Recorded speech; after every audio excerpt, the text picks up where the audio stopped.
Hello, everybody. It's me again, and Who today are you? I'm Paul, and that guy down there is Corey, and this guy over here to my left is one of my closest friends, Jason.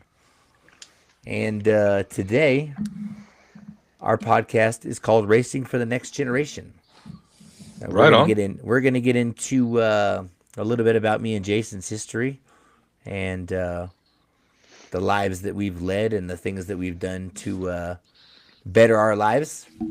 Wasn't always easy, but Corey, you're here for emotional support, and as always, your conventional wisdom on all things is something that you can't pay for these days. It's right here. Yep, it's called So bald advice because only yeah, bald men can give the best advice, right, Jason? yeah. Absolutely. Yeah. Hold on, okay. So You're and we're you're getting there, Paul, with your five head.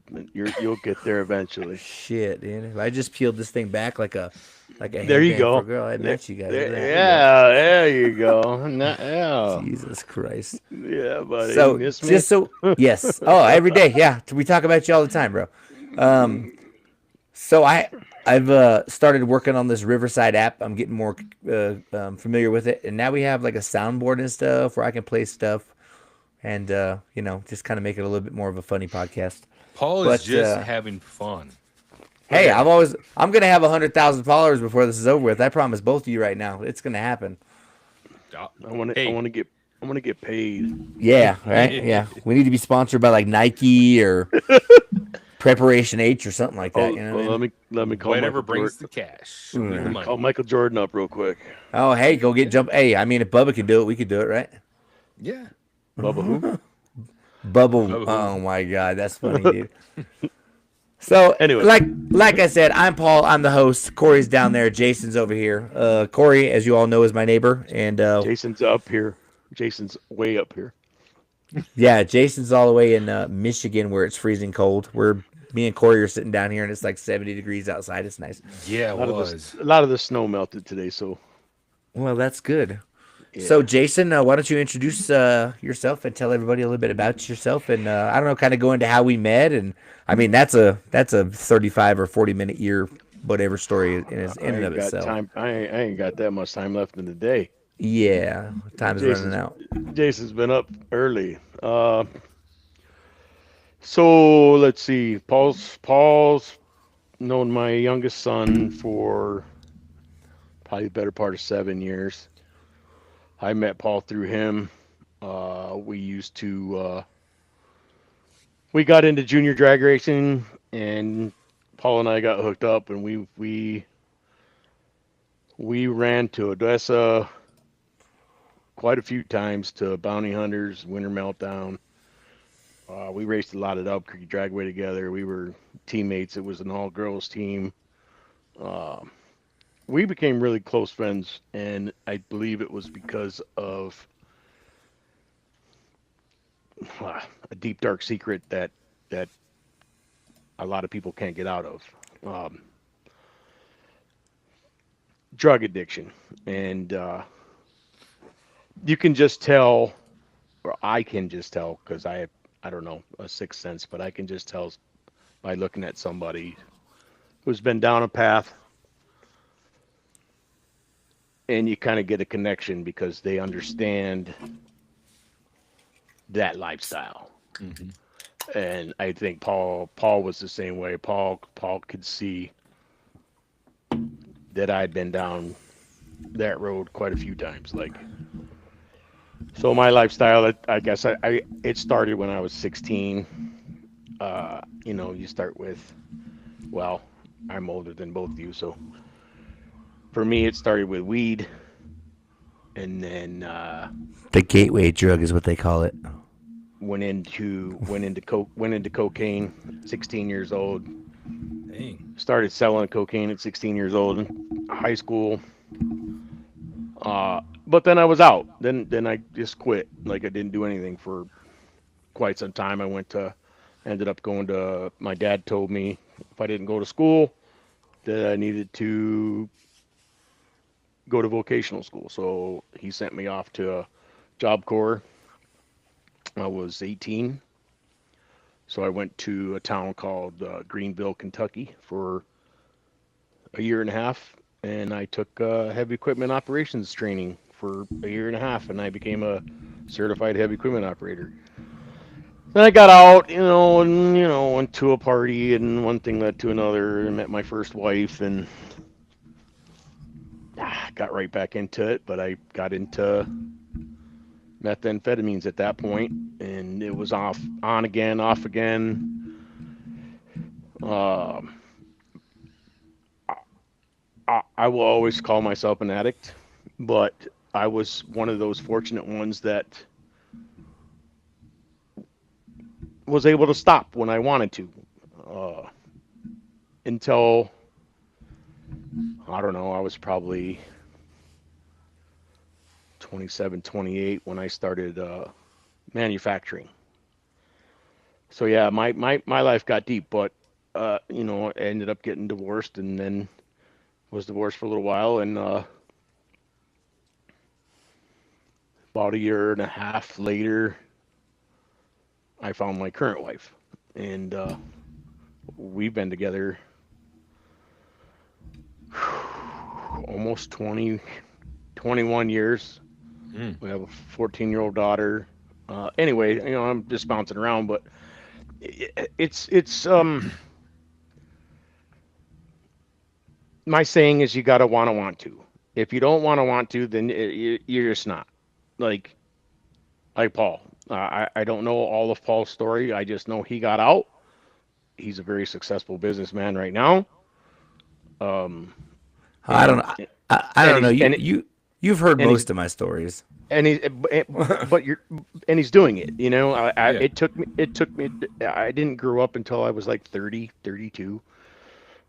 I can honestly say that I dabbled all the way up to about 15 years ago. I wasn't deep into it. It was just dabbling here and there, but it's a it's a monster, and you this is gonna. I don't know if people will laugh or not, but I know Paul and I will laugh because Paul and I will send each other videos back and forth about addicts walking down the sidewalk, bumping into light poles, and it, it, it's funny, but it's not funny because there's help, and if you don't want it, you're not going to get it. But you got to want to. You know what I mean? Like so, I got out before I moved up here. I was working for a very successful company. I started off as a mixer driver, got into dispatch for a little while. Then I got into management. I was in the management for almost 8 years. For 13 years, I worked for this company, and I moved up the ladder. And if I was still addicted to that crap, it would have never happened. I mean, you gotta want success for yourself, and I mean, like I said, we were into racing, and my daughter raced, and we had a great time, and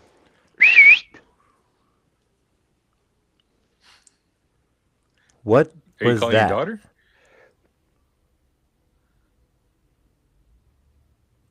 I don't know what he's I breaking up don't a little know. bit.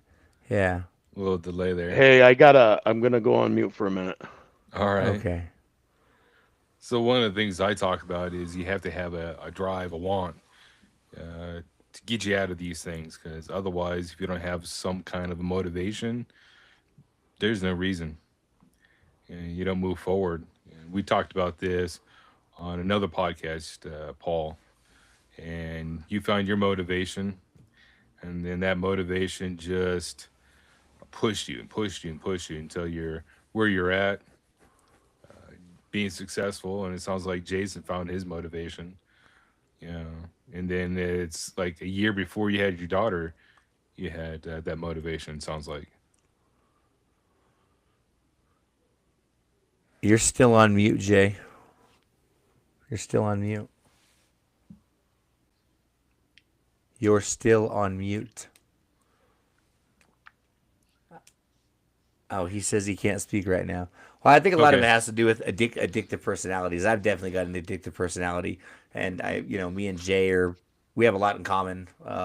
We both have similar ways of thinking about life and just things in general. So having an addictive personality is definitely one of those drivers. But as far as I'm concerned, I started doing it when I was 15. I don't really think I had a reason. I had a not necessarily a rough childhood, but my I don't ever dad, think my I don't want to dad. cut you off, Paul, but I don't think there's a rhyme or a reason. It's just and some people call it peer pressure, but Well, actually, is it really I is it think really in peer pressure? I think in my case, it might have been a little bit of both. Because obviously hanging out with friends. I remember the first time I ever tried it. I was with my friend Matt. We were in his Astro van out in his front yard. He say, "Hey man, check this out." And like I said, I have an addictive personality. As soon as I saw it, tried it, I loved it, and it was a downhill spiral from there Absolutely. for 15 years. I mean, don't get me wrong. I did some of the craziest things. I mean, that anybody could ever say that they've done, and I've done some things that I regret. I've done some things that I will never tell anybody ever, just because it was that wild. Yeah. But like I said, Jason hit that point where he was done with it, and I mean, I hit that point, and yeah, I'm celebrating 16 years clean and sober on October 15th of this year. Right on. I couldn't tell you the date, but yeah, like I said earlier, it up to 15 years ago. So what am I? I'm 54, so 39. Hey, you're not No, that much older than my friend here. but it's just I was I was one of those that was able to just walk away. Like I left a friend that was my best friend for 5 or 6 years. I mean, his wife passed away from COVID. Like she was my best friend, and he just wouldn't quit. And I kept on him. I'm like, dude, you got to quit. You got to quit, or you're gonna die. You got to quit. And he's as far as I know, and I haven't spoken to him probably the better part of 4 years, and I'm almost certain that he's still, Doing that and shit. he's almost I think he was 3 or 4 years older than me, so he's either 57 or 58, and he looks. The last time I seen a picture of him, horrible. Mm. And I've lost, I've lost people to methamphetamines overdose or just just being dumb. Yeah, And getting shot by other it, drug it, dealers, or if that doesn't set a trigger off in your head to like, holy crap, dude, that could be me. Like back when I was manufacturing, I used to deliver 2 freezer bags full. that's a We're talking lot. gallon-sized freezer bags I was driving around with in my minivan. Yes, I Yeah, had a minivan. Mm. And knock on wood, proverbial wood, I never got caught. Never once. And was it by an act of God, or is there such a thing as a smart drug trafficker? Well, I was the smart one. I never broke the law when I was driving. Yeah, I always, you know what I mean? I just, I can even tell you an instance that me and my guy we just got done. We were going to make a delivery, and we turned down this road, Edith, and I noticed a car parked over there. I noticed a car parked at Craig Tire. I noticed another car parked in a warehouse spot, and I was like, "Hey, bud, this isn't good." And lo and behold, we were going to a chop shop, which at that time I didn't know was a chop shop. So I said, and he noticed. I said, I pointed all those cars out, and they were all undercover cops because they were casing chop shop. Yeah. So if I wouldn't have seen them, we both would have been locked away, and we had a stupid amount in the truck. So we just kept on driving, and they never came followed us.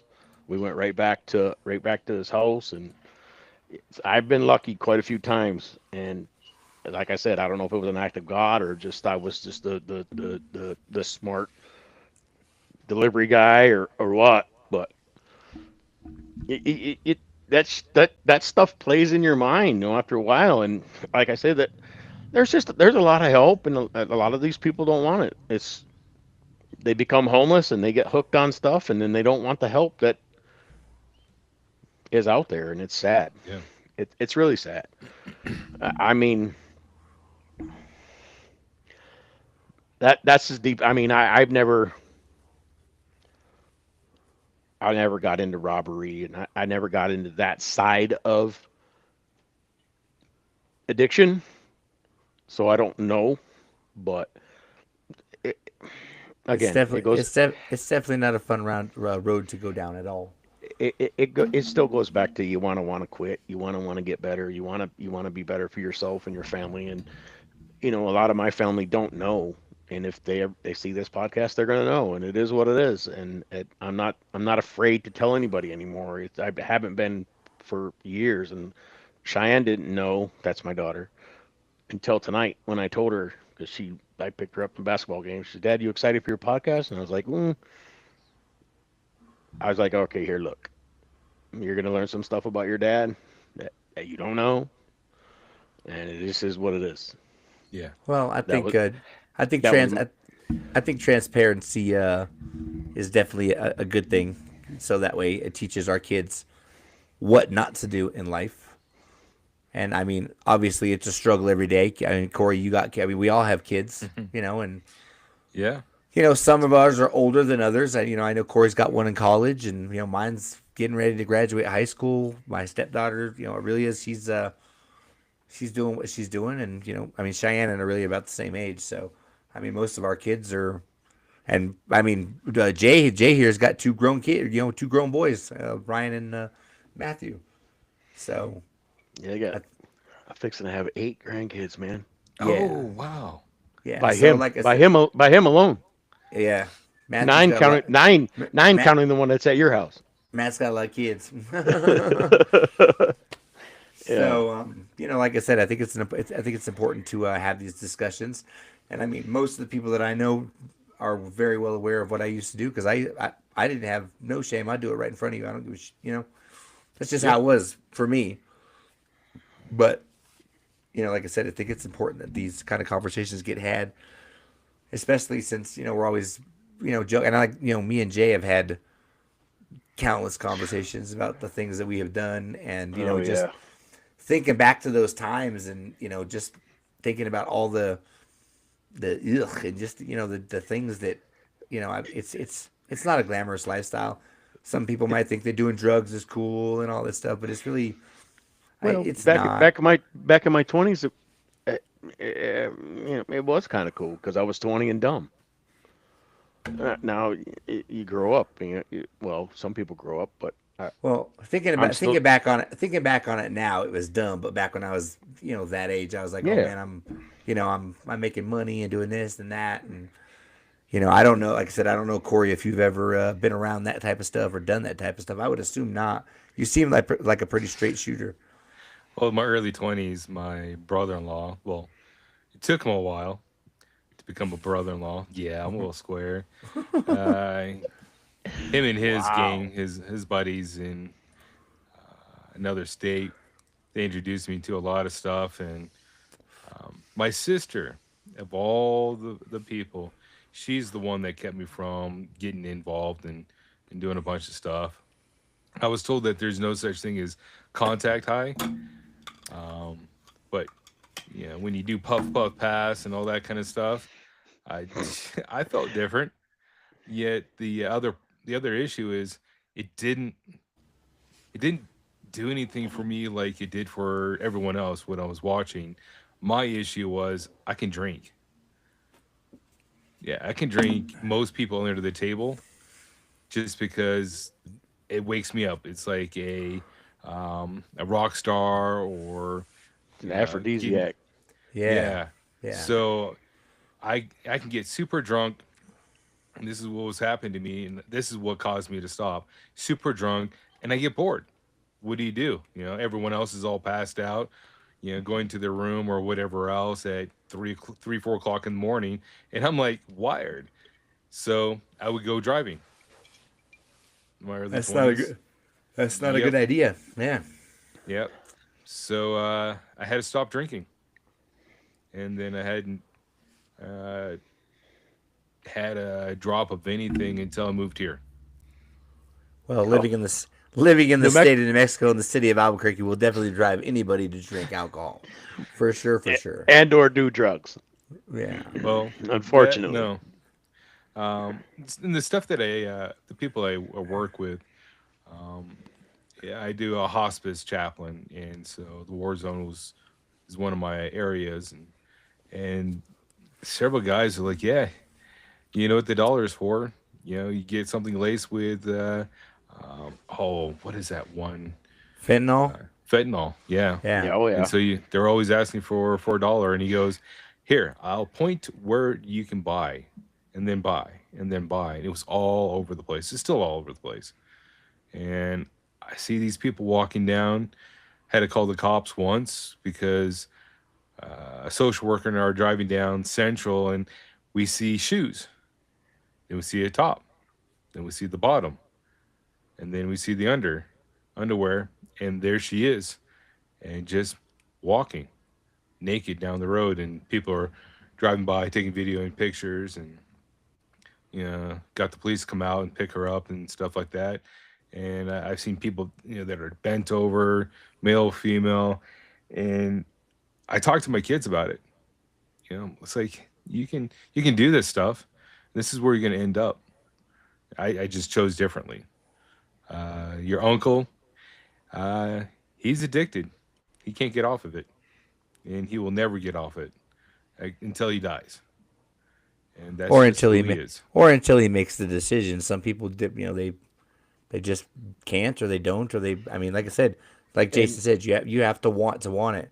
The only well, person that's going to get a drug addict or any kind of addict clean is the person that's doing it themselves. It's right, you and know you have to be true to yourself, Yeah. right. right? Well, you could send If them you to rehab or whatever a million times, and it ain't going to make a difference if they don't want to stop doing that. They're not going to stop.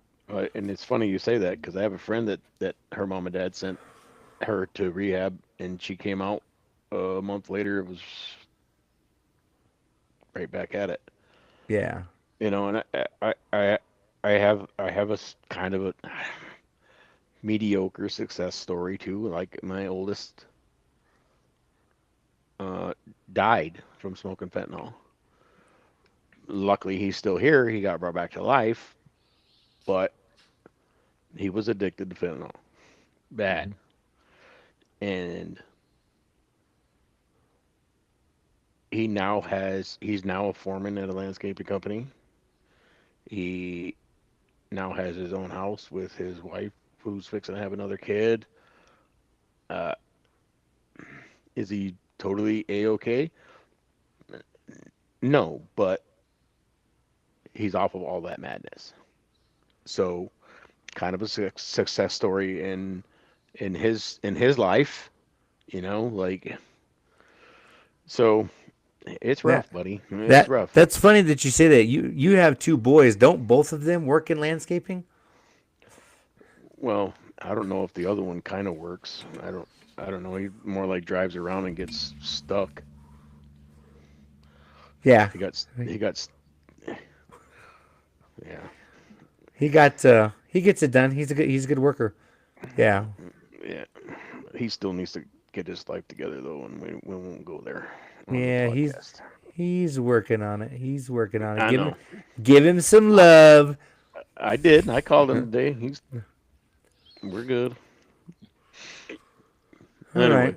So a Well, number of years ago, my buddy Daryl, he lives in upstate New York now. He's been through a ton of things through the because of the military and getting out and all that kind of stuff. And he gave his life to God. And we got together and built a nonprofit, and then we wrote a book. The first half is it's how you find yourself. and then the second half is how to have a relationship with God. We found that those two things motivate people to do better, to find success in their lives. Yeah, and we did that because we wanted something that we could have used back when our early 20s and that kind of stuff when we were screwing up. And yeah, how do we reach these generations where they're addicted to all these things, and how do we help them if help is there and they want it? Give them the tools that they can take off and be successful, like you guys and like me, so that they can be dads that they always wanted to be, or find out what a dad is and be that great man and bring home what is needed for the family and provide and feel satiated in life, and not always seeking for something that doesn't fulfill them, or if it does, it fulfills them for less and less time. Right. And yeah, Yeah. and that, I think that's kind of the key is, getting away from that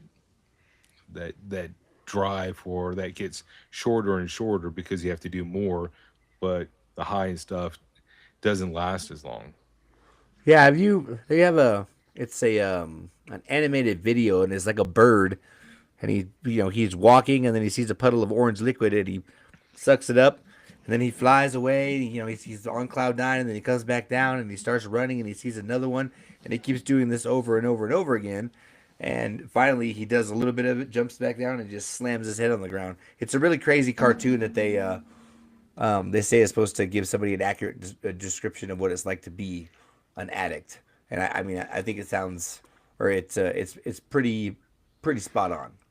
Never, I've But never seen that one, but I got one for you. Remember the old commercial where they're putting two eggs in a frying pan? This is your brain on drugs. yeah, They scramble the eggs. It's really not a bad metaphor. It really is. I mean, there was one point in time where I was up for 14 days. You know, yeah, eh, if you never ever made it done that long. you ever done if anybody who's ever done methamphetamines, by the time you're on day 2 and day 3, y- you're you start what they say hallucinating. You You start start to seeing see shit. things that is not there. It's not there. It ain't. You start hearing shit, and I can honestly tell you, on day 14, I went in my son's room looking for something for him, and I literally passed out underneath his dresser. Mm. I don't know for how long. My first wife never told me for how long, but it's not it's no joke. I mean that stuff will it consumes your brain in your whole well-being. Like It consumes everything. It consumes everything you care about. Is what it does. absolutely, Yeah. and it's rough. And It's I'm rough. I'm not talking about materialistic things. I'm talking about everything in general. People, things, Hmm. Family, time, hmm family, likes, dislikes. It consumes all of it. jobs. Dude, I Yeah. lost jobs. I lost good jobs because of that stuff. And Yeah. I never I quit going to work because of that stuff, because I was tired. If I didn't have it, it, it, it it's just dumb. It was dumb. But now being as old as I am, 54, and pulling myself out of the bottom, because truly you got to hit rock bottom, and but a lot of those people, they don't know what rock bottom is. They're like, oh, I'm not there yet. Oh, you're way beyond rock bottom. They no, they just keep beating their head on the bottom over and over and over again. Yeah, So there's nowhere to go. and they'll tell you that they're not at rock bottom yet, but they're truly Yeah. below rock bottom. You know, I think, and I'm going to speak for Paul, but I don't know. But when you hit rock bottom,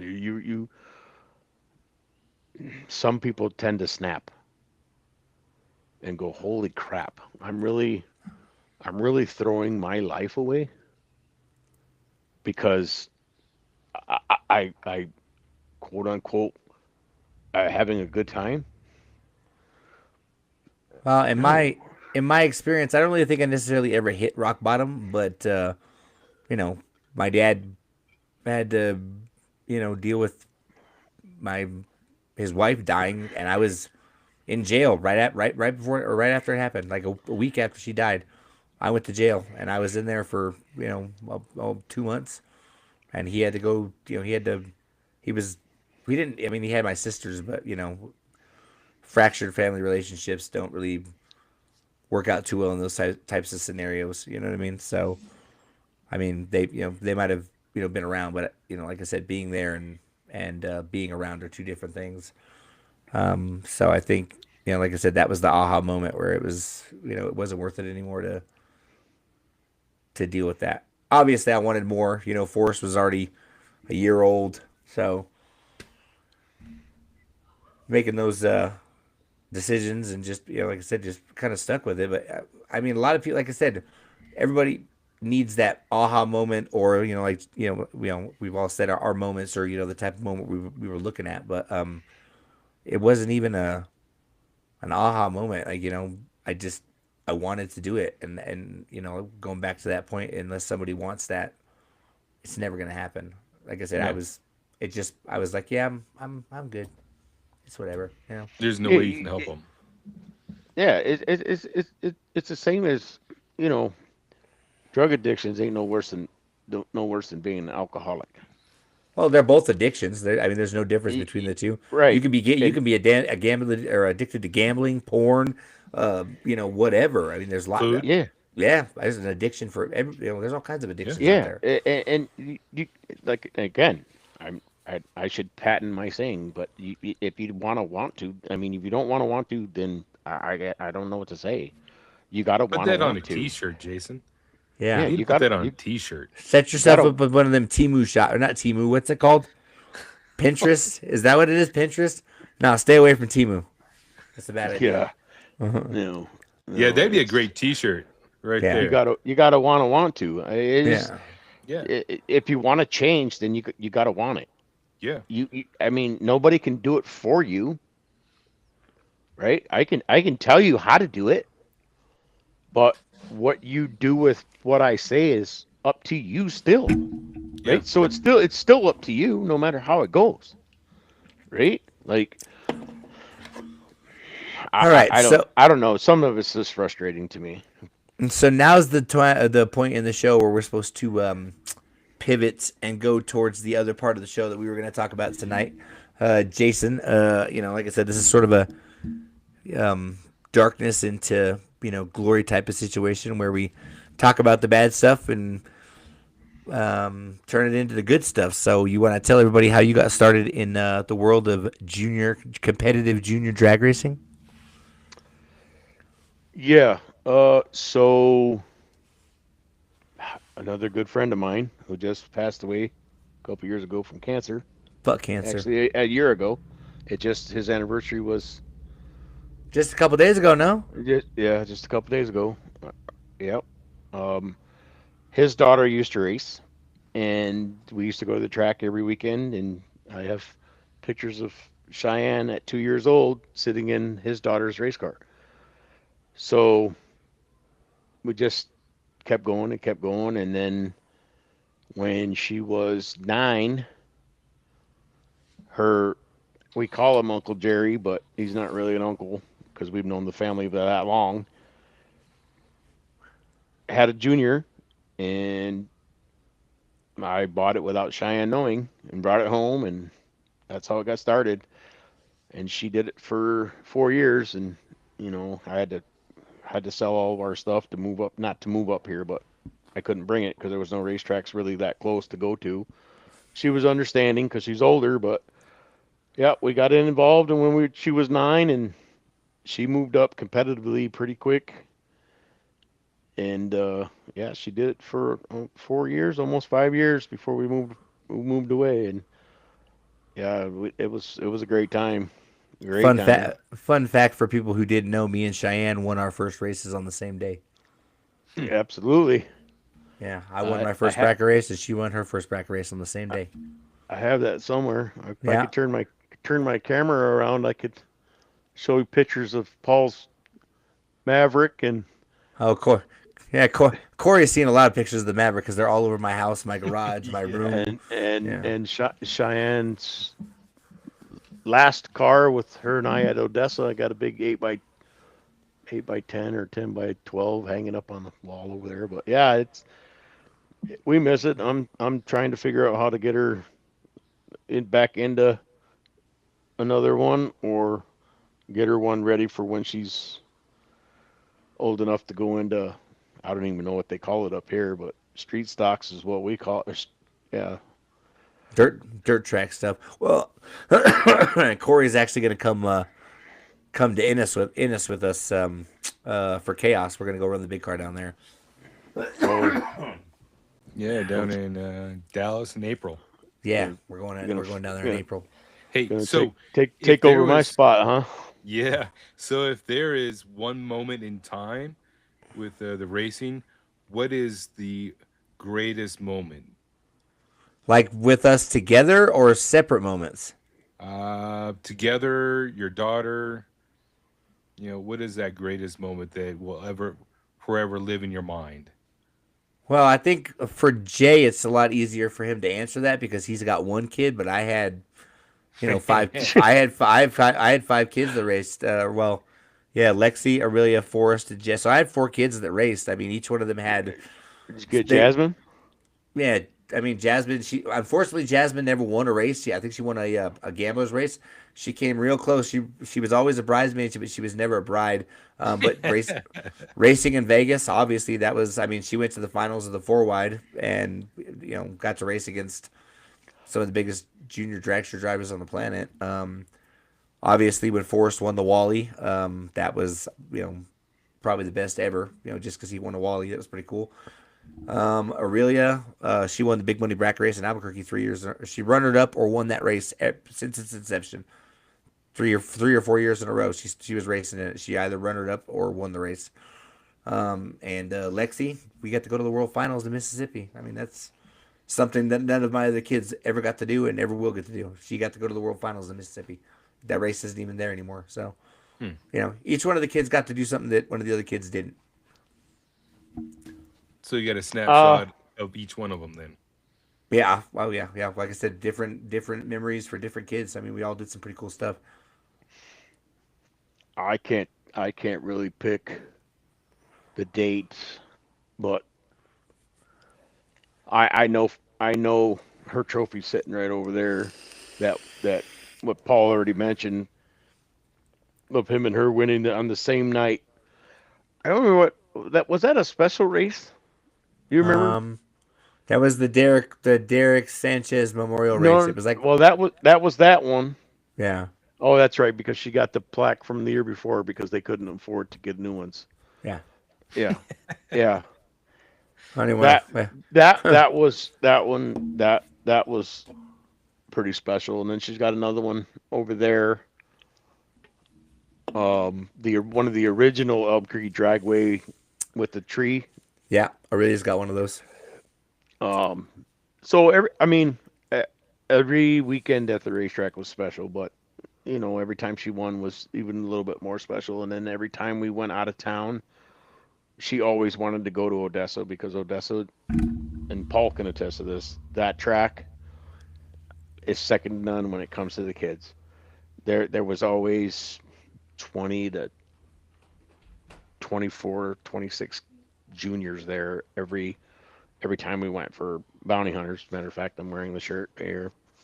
Yeah, I Bounty was gonna hunters. say when I went to Annihilation No Prep, there was like 40 juniors there. It was crazy. Yeah, if we don't have the kids, then racing goes bye bye because it's truly the next generation Yeah. of drag racing. And I always tell Shy, I was like, your friends are gonna freak out that you drive a race car, and everybody she's ever told, like, you drive a race car? What? She's like, yeah. You know what's funny? Aurelia told she told kids at school that she drove a race car, and I literally like none of them were like, "Oh yeah, that's cool" or whatever. They were like, "Oh wow, what's a race car?" You know what I mean? Yeah. And then Lexi went to school and told everybody she drove a race car, and they're like, "No, you're lying. You're full of shit." Blah blah blah blah blah. And she's like, "All right, well here's like 9,000 pictures of me in my car." You know what I mean? So, I mean, Yeah. it's pretty cool swagger. You know what I mean? Yeah, you, Being you able to get say you the drive a race car. yeah at 12, 13 years old going 80 miles an hour down a racetrack, and they're like, no, you don't. Yeah, Come out to the track and check it out. yeah. And And Buy it your was own always cool. ticket. It was always cool having their friends come out. You know what I mean? They just kind of starstruck at the whole thing because they're like, man, this uh, like all the kids at school thought she was full of crap, and here she is driving a race car. It's pretty cool. yep. Yeah. I wish I could pull that kind of clout when I was a kid, but I didn't. Yeah, we didn't do that kind of stuff when I was younger. So Did you each build your own race cars for your kids? I mean, we pretty much helped. I mean, not Cheyenne's first one, but I mean, from the time we started hanging out, we were Yeah. yeah. I It, mean, yeah, it yeah. The last one, the last two, I think we were really serious into it because yeah, her last one had a lot of we had a lot of money into it. So but Paul had a lot of money into both of his last two, and it you wouldn't believe. Like I'm just guessing me with one car and all the spare parts, we had probably 25. yeah. I think we did the math, and we were close to like 45, 50 between all the extra motors, my trailer, his trailer. I Yeah, mean, the four because juniors we had between the two of us, two golf carts. extra motors, extra parts, clutches, dude, Yeah. it gets stupid. But if you want to be competitive, which we were, you know it. You know what? I'll give you another special moment. Hmm. There's a young man at the Albuquerque Dragway that not very many people could beat, and when our girls got up against him, they kicked the living crap out of him almost every time. And Paul can attest to it. His girls did it too.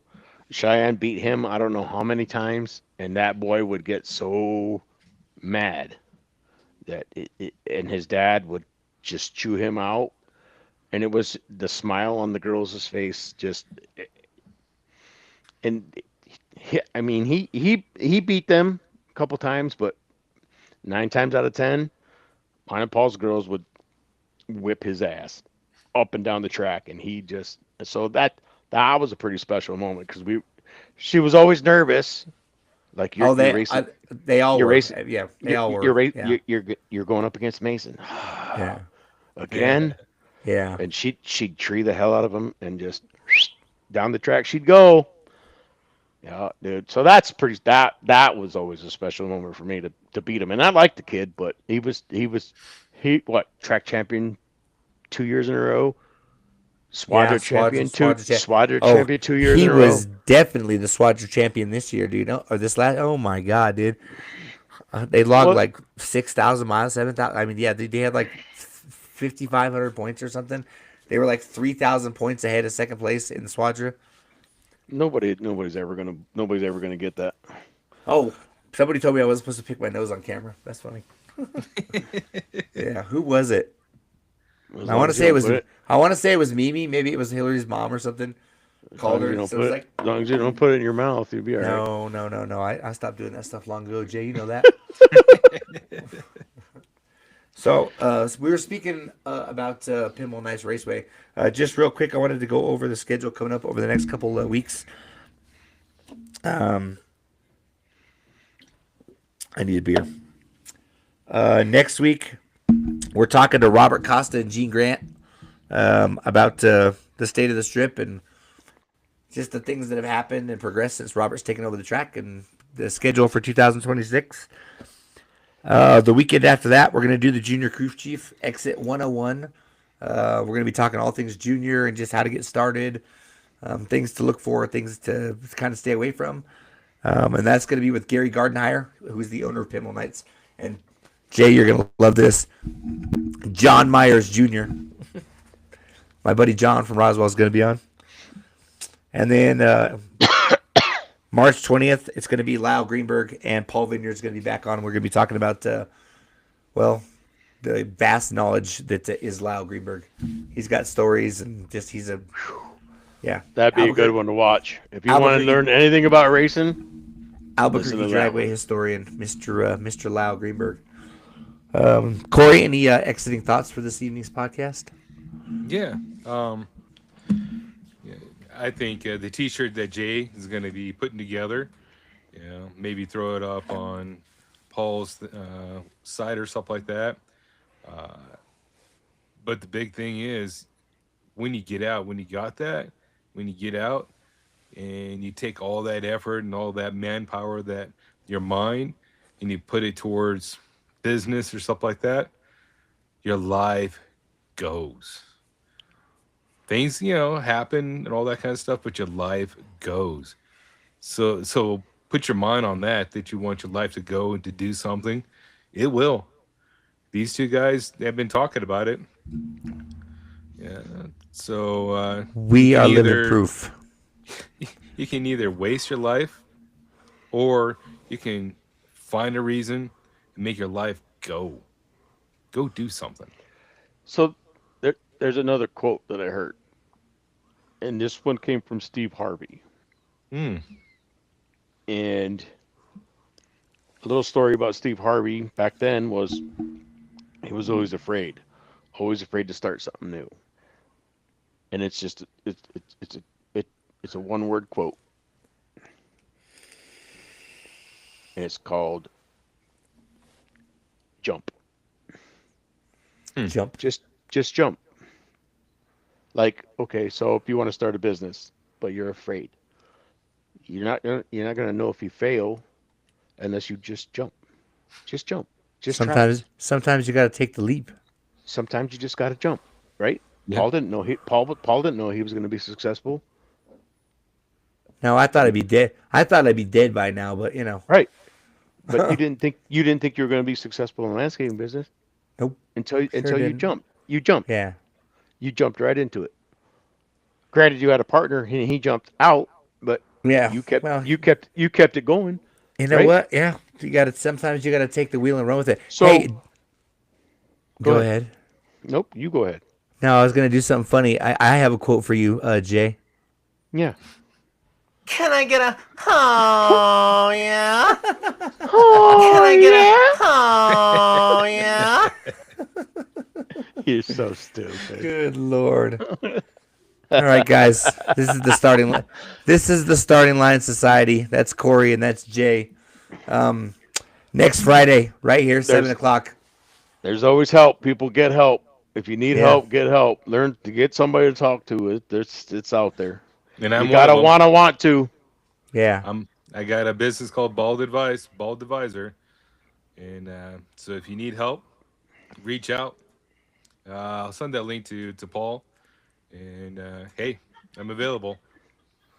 Yep. All right, I guys, got and just real quick, I want to give a little, um, not necessarily a shout out, but a good friend of ours, Scott McKinstry, passed away from cancer a couple days, and this episode is dedicated to him. I'm looking forward to going to Bounty Hunters and seeing everybody.